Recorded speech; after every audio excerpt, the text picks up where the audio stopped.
اعوذ باللہ من الشیطان الرجیم بسم اللہ الرحمن الرحیم الحمدللہ ہم آج خلاصہ قرآن کے سلسلے میں پارہ 21 کا آغاز کر رہے ہیں۔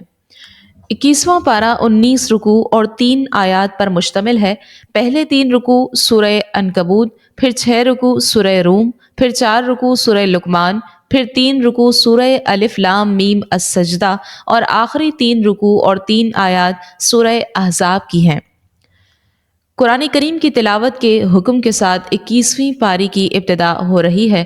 نماز کی پابندی کی تلقین کے ساتھ نظام صلاۃ کا سب سے بڑا فائدہ بیان کیا گیا ہے کہ اس سے بے حیائی اور ناشائستہ حرکتوں کا کلا کما ہو جاتا ہے۔ اہل کتاب سے اگر بحث و مباحثے کی نوبت آ جائے تو اخلاق کا دامن ہاتھ سے نہ چھوڑا جائے اور توحید باری تعالیٰ اور آسمانی نظام سے اپنی وفاداری برقرار رکھتے ہوئے اہل کتاب کے ظالموں کو دو ٹوک جواب دینے کی اجازت ہے۔ اللہ کی آیتوں کے منکر کفر اور ظلم کے علمبردار ہوتے ہیں۔ قرآن کریم کی حقانیت کی اس سے بڑھ کر اور کیا دلیل ہو سکتی ہے کہ ایک امی نبی صلی اللہ علیہ وسلم معجزانہ کلام سنا رہے ہیں۔ اگر آپ صلی اللہ علیہ وسلم اس سے پہلے لکھنا پڑھنا جانتے تو باطل پرست شکوک و شبہات پیدا کر دیتے۔ یہ لوگ کہتے ہیں کہ آسمان سے نشانیاں کیوں نہیں اترتی؟ ان سے پوچھئے قرآن کریم سے بڑی اور کون سی نشانی ہو سکتی ہے؟ پھر دوسرے رکوع میں فرمایا، جان بوجھ کر انکار کرنے والے ہٹ دھرم لوگوں سے کہہ دیں کہ میرے تمہارے درمیان ہر شے کا جاننے والا اللہ کافی گواہ ہے۔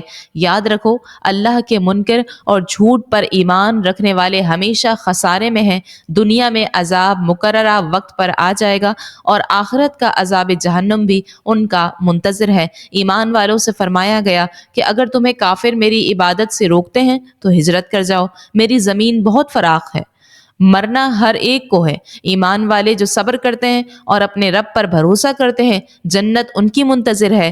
راہ حق میں ہجرت کرنے والے روزی کی فکر نہ کریں۔ زمین میں کتنے ایسے جاندار ہیں جو اپنا رزق ساتھ نہیں اٹھائے پھرتے، اللہ ان کو رزق دیتا ہے۔ کافروں سے پوچھیں کہ زمین، آسمان، چاند، سورج کس نے بنائے اور کس نے کام پر لگائے؟ تو وہ کہیں گے اللہ نے۔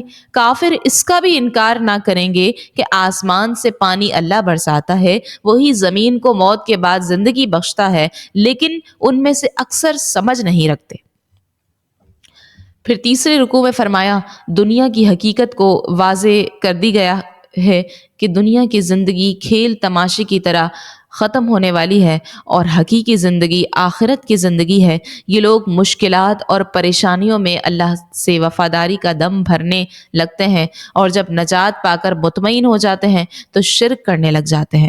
انہیں سوچنا چاہیے کہ انہیں اللہ تعالیٰ نے امن اور سکون کے خطے حرم محترم میں سکونت عطا فرمائی ہے، جہاں ہر قسم کے دشمن کی دسترس سے یہ محفوظ ہیں، جبکہ ان کے اطراف کے بسنے والوں کو ان کے دشمن اچک کر لے جاتے ہیں۔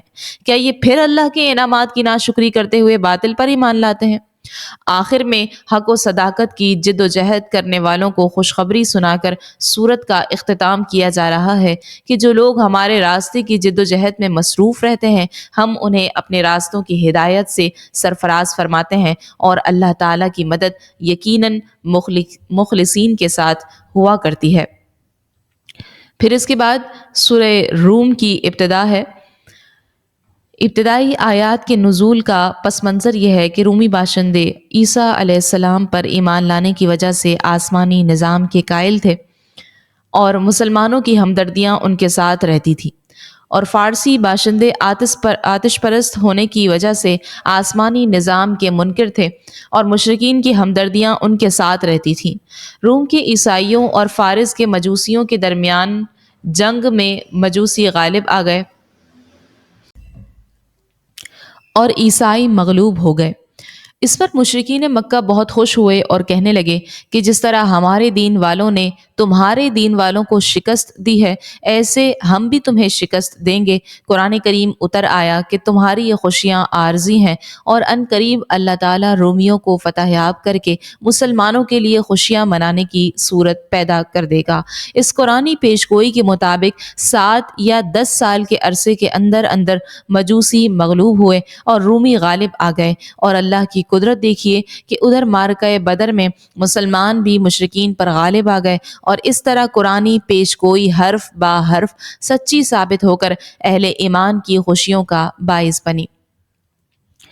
پھر چوتھے رکوع میں فرمایا گیا، قریب کی سرزمین میں رومی مغلوب ہو گئے اور چند سال کے اندر اندر غالب آ جائیں گے۔ سب اختیار اللہ کے پاس ہے، وہ جس کی چاہے مدد کرتا ہے اور اپنے وعدے کے خلاف نہیں کرتا۔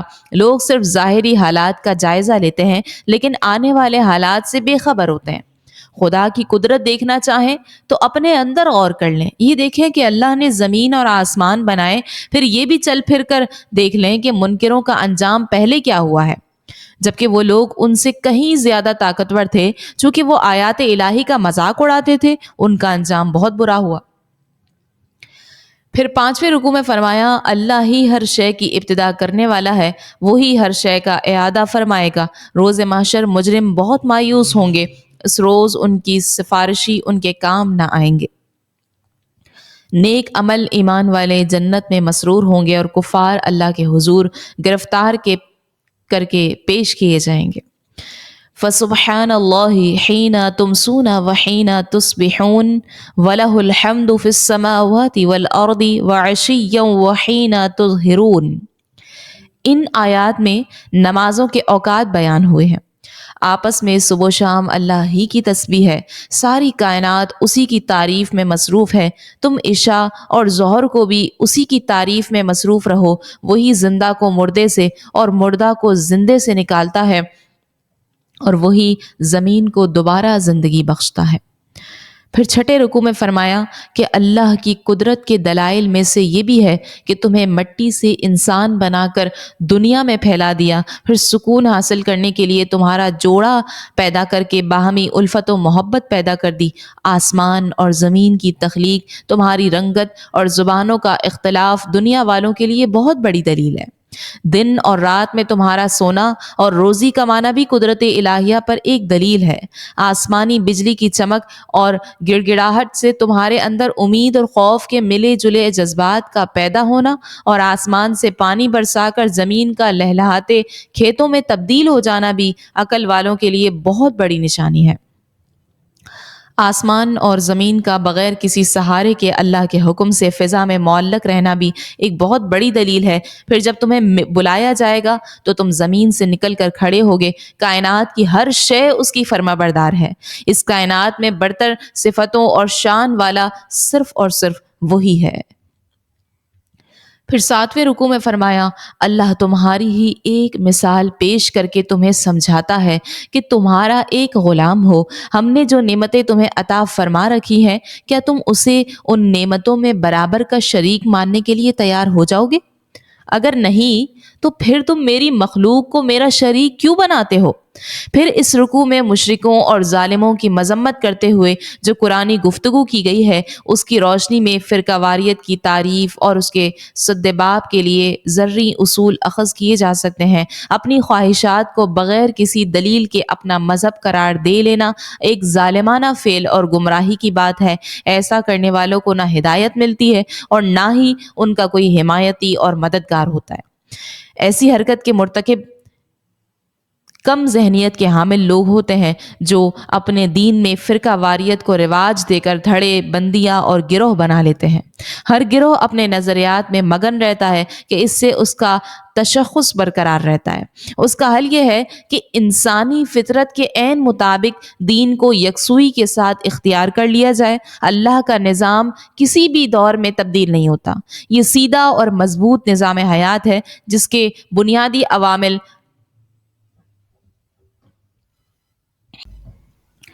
انابت الی اللہ و الی الرسول، تقوی اور اقامت صلاۃ ہیں۔ رزق میں فراخی و تنگی اللہ تعالیٰ ہی کی طرف سے ہوتی ہے۔ عزیز و اقارب، غریب، مسکین اور مسافروں پر خرچ کرنا چاہیے۔ واپسی پر زیادہ ملنے کی نیت سے رشتہ داروں یا دوسرے لوگوں پر خرچ کرنا سود خور ذہنیت کا عکاس ہے۔ اس سے مال میں کوئی ترقی نہیں ہوتی۔ البتہ پاکیزہ ذہن کے ساتھ اللہ کی رضا کے حصول کے لیے جو زکوٰۃ دیتے ہیں، اس میں اضافہ اور ترقی ضرور ہوتی ہے۔ دیکھو، اللہ نے تمہیں پیدا کیا، اسی نے تمہیں رزق دیا، وہی تمہیں مارے گا، وہ ہر عیب سے پاک اور بلند ہے۔ پھر 8ویں رکوع میں فرمایا لوگوں کی بدعمالیوں کے باعث خشکی اور تری میں فساد برپا ہو گیا ہے۔ زمین میں چل پھر کر دیکھو کہ تم سے پہلے مشرکوں کا کیا انجام ہوا۔ قیامت کا نہ ٹلنے والا دن آنے سے پہلے اپنا رخ دین قیم کی طرف سیدھا کر لو۔ کفر کا وبال کافروں پر پڑے گا، نیکوکار ایمان والوں کو اللہ اپنے فضل سے بہت اچھے بدلے دے گا۔ یہ اسی کی قدرت کا نشان ہے کہ خوشخبری دینے والی ہوائیں بھیجتا ہے تاکہ تمہیں اپنی رحمت کا مزہ چکھائے اور کشتیاں اس کے حکم سے چلیں۔ تم رزق حلال کی تلاش میں نکلو اور اس کا شکر بجا لاؤ۔ اے محمد کریم علیہ الصلاۃ والتسلیم، آپ سے پہلے بھی کئی نبی واضح دلائل کے ساتھ آئے۔ مجرموں سے ہم نے انتقام لیا اور ایمان والوں کی مدد کرنا ہمارے ذمہ لازم ہے۔ دیکھتے نہیں اللہ ہوائیں بھیجتا ہے جس سے بادل آسمان پر پھیل جاتے ہیں، مینا برسنے لگتا ہے، لوگ خوش ہوتے ہیں حالانکہ بارش سے پہلے نا امید ہو چکے ہوتے ہیں۔ وہ مردہ زمین کو زندگی بخش دیتا ہے۔ اگر ذرا ایسی ہوا بھیج دے جس سے کھیتوں کا رنگ زرد پڑ جائے تو یہ ناشکری کرنے لگ جاتے ہیں۔ آپ ان اندھوں اور بہروں کو حق نہیں دکھا اور سنا سکتے، اسے تو ایمان والے گردن جھکانے والے ہی سنیں گے۔ پھر رکوع نمبر 9 میں فرمایا اللہ تعالیٰ نے بچپن کی کمزوری سے تمہاری ابتدا کرنے کے بعد تمہیں جوانی کی قوت سے نوازا اور پھر تمہیں بڑھاپے کی کمزوری سے دوچار کر دیا۔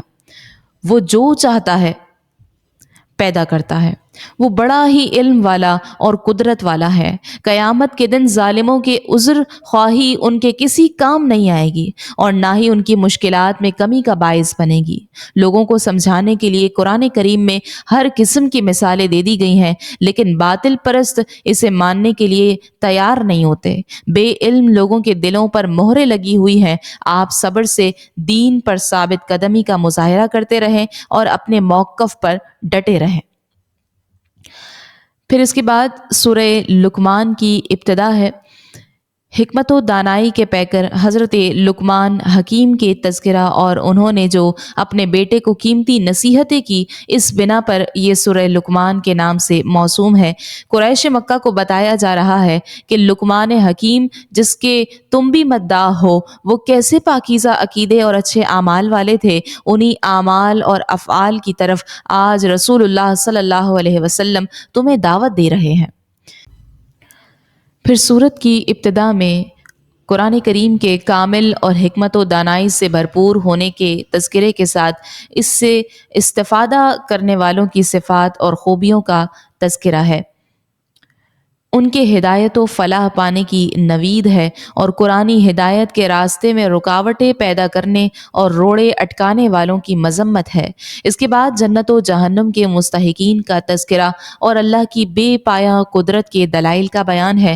پھر چیلنج کیا گیا ہے کہ یہ سب کچھ تو اللہ کی تخلیق ہے۔ کافر اور مشرک بتائیں کہ غیر اللہ نے کیا پیدا کیا ہے۔ پھر 11ویں رکوع میں ہے، پھر لقمان حکیم کی حکمت اور دانائی کو عطا خداوندی قرار دے کر ان کی نصیحتوں کو بیان کیا گیا ہے۔ انہوں نے اپنے بیٹے کو نصیحت کی کہ بیٹا اللہ کے ساتھ شرک نہ کرنا، شرک بہت بڑا ظلم ہے، شرک سے بچنے کی تعلیم دی۔ ماں باپ کے ساتھ حسن سلوک کرنا بتایا کہ ماں اپنے بچے کو 2 سال تک جب دودھ پلاتی ہے تو کمزوری در کمزوری کا شکار ہوتی چلی جاتی ہے۔ والدین کی اطاعت کی حدود بھی بیان کر دی کہ شرک اور اللہ کی نافرمانی میں ان کی بات نہیں مانی جائے گی، البتہ دنیا میں ان کے ساتھ بھلائی اور خیر کے معاملات میں تعاون جاری رہے گا، مگر اتباع ایسے افراد کی جائے جو اللہ کی طرف رجوع کرنے والے ہوں۔ انسان کی محنت پر بدلہ ملتا ہے۔ اگر رائی کے دانے کے برابر عمل آسمان اور زمین کی وسعتوں میں بکھرا ہو یا کسی چٹان کی تہہ میں چھپا ہوا ہوگا تو اللہ تعالیٰ اسے بھی نکال کر لے آئے گا اور اس کے مطابق بدلہ مل کر رہے گا۔ اقامت الصلاۃ، امر بالمعروف و نہی عن المنکر، یعنی نیکی کا حکم دینا اور برائی سے منع کرتے رہو اور مشکلات اور مصائب میں صبر سے کام لو، یہ بڑے عزم اور ہمت کی بات ہے۔ تکبر اور غرور کی بجائے عجز اور انکساری کا پیکر بن کر زندگی گزارو۔ اللہ تعالیٰ کو مغرور اور متکبر لوگ پسند نہیں ہیں۔ زندگی میں اعتدال میانہ روی اختیار کرو اور نرم گفتاری کی عادت بناؤ اور گدھے کی طرح بے ہنگم آواز نکالنے سے بچو۔ بے شک ناپسندیدہ آوازوں میں سب سے زیادہ ناپسندیدہ آواز گدھے کی ہے۔ پھر رکو نمبر 12 میں ہے، کیا تم نے اس پر غور نہیں کیا کہ زمین و آسمان کی ہر شے کو رب تعالیٰ نے کام پر لگا دیا ہے اور تم اپنی کھلی اور چھپی نعمتوں کی تکمیل فرما دی ہے؟ مگر کچھ لوگ بغیر دلیل کے اللہ کے بارے میں جھگڑا کرتے ہیں، اور جب انہیں سمجھایا جاتا ہے کہ اللہ تعالیٰ کی طرف سے آئی ہوئی ہدایت پر چلو تو وہ کہتے ہیں ہم تو اپنے آباء و اجداد کے طریقے پر چلیں گے۔ حالانکہ جو شخص اپنے آپ کو اللہ کے حوالے کر دے اس نے حقیقت میں ایک مضبوط حلقے کو تھام لیا۔ اے نبی صلی اللہ علیہ وسلم، آپ کافروں کے کفر سے غمزدہ نہ ہو، ان کا معاملہ میرے سپرد ہے۔ اگر آپ ان سے پوچھیں کہ آسمان زمین کس نے بنائے، کہیں گے اللہ نے، تو پھر حمد بھی اللہ کے لیے ہونی چاہیے۔ اگر زمین کے سارے درخت قلم بن جائیں اور سمندر سیاہی اور مزید 7 سمندر بھی روشنائی مہیا کریں، تب بھی اللہ کی باتیں ختم نہیں ہوں گی۔ تمہارا پیدا کرنا اور دوبارہ زندہ کرنا اس کے لیے ایک آدمی کو زندہ کرنے کے برابر ہے۔ دن رات چاند سورج سب اسی کے خادم ہیں۔ اسے چھوڑ کر جن دوسری چیزوں کو یہ لوگ پکارتے ہیں سب باطل ہے۔ پھر اگلے رکوع میں فرمایا، غور کرو کہ کشتیاں سمندر میں اس کے فضل سے چلتی ہیں تاکہ اس کی نشانیاں دیکھو۔ جب مشرک طوفان میں گھرتے ہیں تو رب کو پکارتے ہیں، اور جب ساحل پر پہنچتے ہیں تو شرک کرنے لگتے ہیں۔ اے لوگو، اپنے رب سے ڈرو اور ڈرو اس دن سے کہ جب نہ کوئی باپ اپنی اولاد کے کام آئے گا اور نہ بیٹا باپ کے۔ اللہ کا وعدہ سچا ہے، پھر تمہیں دنیا کی دل فریبہ دھوکے میں مبتلا نہ کر دیں۔ قیامت کا علم اسی کے پاس ہے، وہی بارش برساتا ہے، وہی جانتا ہے کہ رحموں میں کیا ہے۔ کوئی شخص نہیں جانتا کہ کل کیا کرے گا، اور کوئی نہیں جانتا کہ وہ کہاں پر مرے گا۔ اللہ ہی علیم و خبیر ہے۔ پھر اس کے بعد سورہ الف لام میم السجدہ کی ابتدا ہے۔ الف لام میم اس لیے کہ یہ سورت ان حروف مقطعات سے شروع ہوتی ہے۔ السجدہ اس کی آیت نمبر 15 کے مضمون سے نکلا ہے۔ اس سورت کا موضوع دعوت الی القرآن ہے۔ مجرموں کے انجام بد اور نیکوکاروں کے درجات کا ذکر خاص طور سے ہوا ہے۔ رکوع نمبر 14 میں فرمایا، سورت کے شروع میں قرآن کریم کے کلام رب العالمین ہونے اور تمام شکوک و شبہات سے بالا تر ہونے کا بیان ہے۔ پھر توحید باری تعالیٰ پر کائناتی شواہد اور تخلیق انسانی کے مختلف مراحل سے استدلال کرتے ہوئے بتایا ہے کہ انسان بوسیدہ ہو کر زمین کی وسعتوں میں گم ہو جائے گا، تب بھی اللہ تعالیٰ اسے دوبارہ زندہ کر لے گا۔ اگلے رکوع میں فرمایا، پھر مجرمین کی مذمت اور قیامت کے دن ان کی بے کسی اور بے بسی کو ذکر کرتے ہوئے انہیں جہنم کی ذلت اور رسوائی کا مستحق قرار دیا ہے، جبکہ ایمان والے جن کی زندگیاں عجز اور انکساری کا پیکر بن کر رکوع سجدے اور تسبیح تمہید میں گزرتی ہے، ان کے پہلو اپنے بستروں سے دور رہتے ہیں اور اپنے رب کو ڈرتے ہوئے اور امید رکھتے ہوئے پکارتے ہیں، اور ان نعمتوں سے جو ہم نے ان کو دی ہیں خرچ کرتے ہیں۔ ان کے لیے آنکھوں کی ٹھنڈک اور جنت کے باغات میں بہترین مہمانی اور عمدہ ترین جزا کا مجدہ سنایا گیا ہے۔ رکوع نمبر 16 میں آپ صلی اللہ علیہ وسلم کی طرح موسیٰ علیہ السلام کو بھی کتاب ملی تھی جو وہ بنی اسرائیل کی ہدایت تھی۔ جب تک انہوں نے صبر کیا اور ہماری ہدایات پر یقین رکھا، ہم نے ان کے درمیان سے رہنما پیدا کر دیے۔ یہ ظالم مشرک پہلی قوموں کی تباہ شدہ بستیوں میں چلتے پھرتے ہیں، ان سے کوئی عبرت حاصل نہیں کرتے۔ مشرک لوگ سوال کرتے ہیں کہ فیصلے کا دن کون سا ہوگا؟ آپ بتا دیجئے کہ فیصلے کا دن جب آئے گا تو تمہارا ایمان کام نہیں آ سکے گا، لہٰذا اے حبیب صلی اللہ علیہ وسلم ان سے چشم پوشی کرتے ہوئے اپنے رخ انور کو پھیر لیجئے۔ اللہ کے فیصلے کا آپ بھی انتظار کیجئے، وہ بھی منتظر ہیں۔ پھر اس کے بعد سورہ احزاب کی ابتدا ہے۔ اس صورت مبارکہ کا نام احزاب ہے۔ احزاب سے گروہ اور جماعتیں مراد ہیں۔ مشرکین مکہ نے تمام عرب کے قبائل کو اسلام کے خلاف آمادہ جنگ کر کے مدینہ منورہ کا محاصرہ کر لیا تھا۔ نبی اکرم صلی اللہ علیہ وسلم نے مسلمانوں کے مشورے سے اپنے دفاع کے لیے خندق کھودی تھی، اس لیے اسے غزوہ احزاب یا غزوہ خندق کہا جاتا ہے۔ اس صورت میں مدنی صورتوں کی طرح قانون سازی کے علاوہ نبی اکرم صلی اللہ علیہ وسلم کے آداب و حقوق اور مدارج اور امہات المومنین کے حقوق کا بیان ہے۔ رکو نمبر 17 میں سورت کی ابتدا میں تقوی کے حکم کے ساتھ کافروں اور منافقوں کی عدم اطاعت اور وحی الہی کے اتباع اور توکل کی تلقین ہے۔ اس کے بعد بتایا کہ کسی کے سینے میں اللہ نے دو دل نہیں رکھے۔ زہار یعنی اپنی بیویوں کے کمر کو اپنی ماؤں کے کمر کے مشابہ قرار دینے کی مذمت کرتے ہوئے منہ بولے رشتوں کے احکام بیان کیے ہیں کہ کسی کو بیٹا، بیٹی، بہن یا ماں کہہ دینے سے یہ رشتے ثابت نہیں ہو جاتے، لہٰذا متنبع کو اس کے باپ کی طرف ہی منسوب کیا جائے گا۔ اگر تم ان کے والدین کا نام نہ جانتے ہو تو وہ تمہارے دینی بھائی ہیں اور تمہارے دوست ہیں۔ نبی اکرم صلی اللہ علیہ وسلم کی ذات اہل ایمان کے لیے ان کی جانوں سے بھی زیادہ مقدم ہے، اور حضور اکرم صلی اللہ علیہ وسلم کی بیویاں مسلمانوں کی مائیں ہیں۔ ایمان والوں پر نبی کا حق سب سے زیادہ ہے۔ دین و دنیا کے تمام امور میں نبی اکرم صلی اللہ علیہ وسلم کا حکم ان پر نافذ اور نبی علیہ السلام کی اطاعت واجب ہے۔ حدیث ہے، سید عالم صلی اللہ علیہ وسلم نے فرمایا، ہر مومن کے لیے دنیا اور آخرت میں سب سے زیادہ اولا ہوں۔ چاہو تو یہ آیت پڑھو، النبی اولا بالمؤمنین من انفسہم۔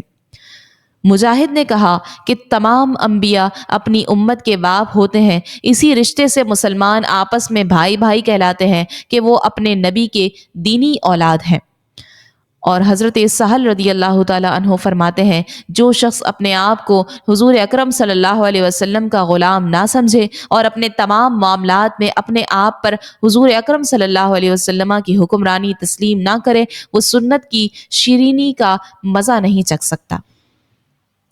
پھر رکو نمبر 18 میں ہے، اے ایمان والو، اللہ کا وہ انعام یاد کرو جب تم پر لشکر چڑھ آئے تو ہم نے ان پر آندھی بھیجی اور نہ دکھائی دینے والی فوجیں، جب دشمن تمہارے نیچے سے اور اوپر سے چڑھ آیا، لوگوں کی آنکھیں خوف کے مارے پتھرا گئیں، کلیجے منہ کو آ گئے، اللہ کے بارے میں طرح طرح کے گمان ہونے لگے۔ اس طرح مسلمانوں کی خوب آزمائش ہوئی۔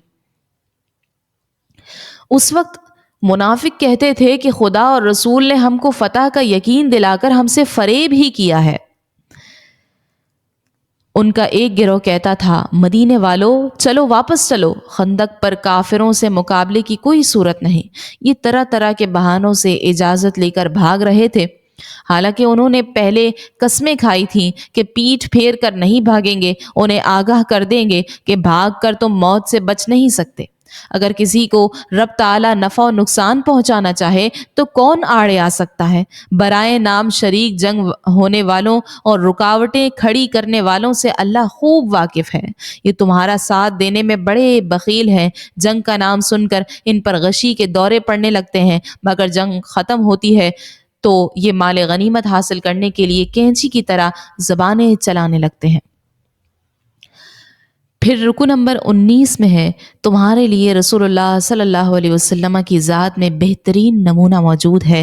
مومنوں نے جب فوجیں دیکھی تو کہنے لگے، اللہ اور اس کے رسول کے وعدے سچے ہیں۔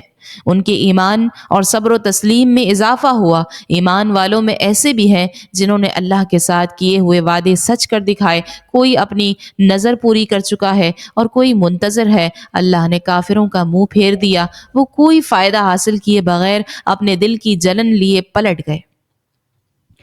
مومنین کی طرف سے اللہ ہی لڑنے کے لیے کافی ہو گیا۔ اہل کتاب میں سے جن لوگوں نے ان حملہ آوروں کا ساتھ دیا تھا، اللہ ان کے قلعوں سے انہیں اتار لایا اور ان کے دلوں میں ایسا روب ڈالا کہ ایک گروہ کو تم نے قتل کر ڈالا اور دوسرے کو قید۔